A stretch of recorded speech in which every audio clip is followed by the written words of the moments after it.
আসসালামু আলাইকুম।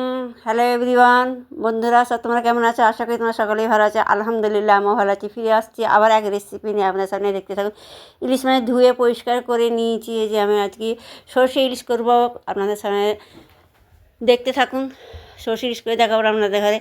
এর প্রথমে আমি লবণ দিয়ে দিলাম, দিয়ে ওর মধ্যে এবার আমি হলুদ গুঁড়ো দিয়ে দেবো, দিয়ে ভালো করে ম্যারিনেট করে নেবো, ভালো করে মাখিয়ে নেবো মাছের মধ্যে।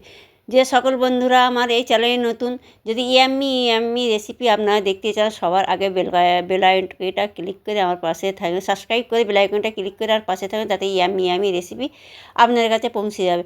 যারা নতুন সাবস্ক্রাইব করেছে তাদের আমি অসংখ্য ধন্যবাদ জানাই।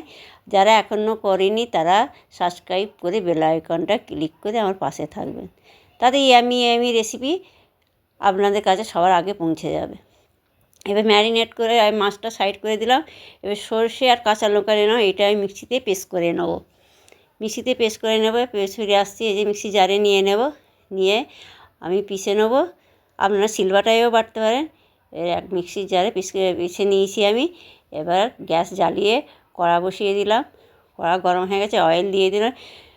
যে বন্ধুরা ফেসবুক নিয়েছেন পেজটা ফলো করে দেবেন, আমার পাশে থাকবেন, ফলো করে আমার পাশে থাকবেন। আমার এই সর্ষে ইলিশের রেসিপি যদি আপনাদের ভালো লাগে আপনারা অবশ্যই কমেন্টে জানাবেন, আর বেশি করে শেয়ার করবেন। আর সর্ষে ইলিশ যদি ভালো লাগে অবশ্যই লাইক করতে ভুলবেন না। এইভাবে আমার পাশে থাকবেন যেন আমি আগে বাড়তে পারি।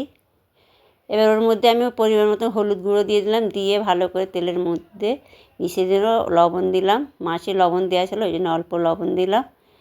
দিয়ে এবার যে আমি মিশ্রণটা সর্ষেটা বেটে রেখেছিলাম ওতে পানি দিয়ে গুলে আমি ওই তেলের মধ্যে দিয়ে নেড়ে নিলাম পরিমাণ মতো পানি দিয়ে। এবার ওর মধ্যে এক করে মাছ দেবো।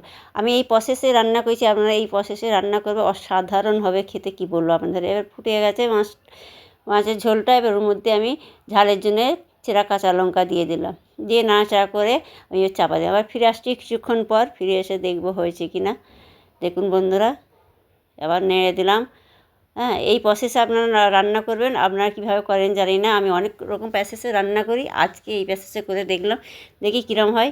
কিন্তু হেভি সুন্দর হয়েছিল, খেতেও অসাধারণ হয়েছিল। আপনারা একবার হলে আমার মতন করে রেসিপিটা ট্রাই করে দিন, অবশ্যই ভালো লাগবে। রান্না হয়ে গেছে, পরিবেশন করে দেখেছি। দেখুন বন্ধুরা কতটা সুন্দর কালার এসে, কতটা ইয়াম্মি হয়েছে, দেখুন কতটা সুন্দর হয়েছে। খেতে তো হেভি টেস্ট হয়েছিল।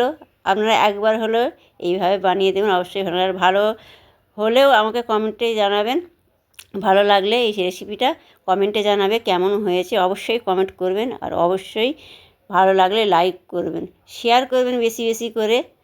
আপনারা এইভাবে আমার পাশে থাকবেন, আমি যেন আগে বাড়তে পারি। দেখুন বন্ধুরা কালারটা কতটা সুন্দর এসেছে, খেতে তো কী বললো, লাজবাব হয়েছিল। আপনারা ট্রাই করে দেবেন, অবশ্যই ভালো লাগবে। আপনারা ভালো থাকবেন, সুস্থ থাকবেন। আল্লাহ হাফেজ। ফিরে আসছি নেক্সট ভিডিও নিয়ে।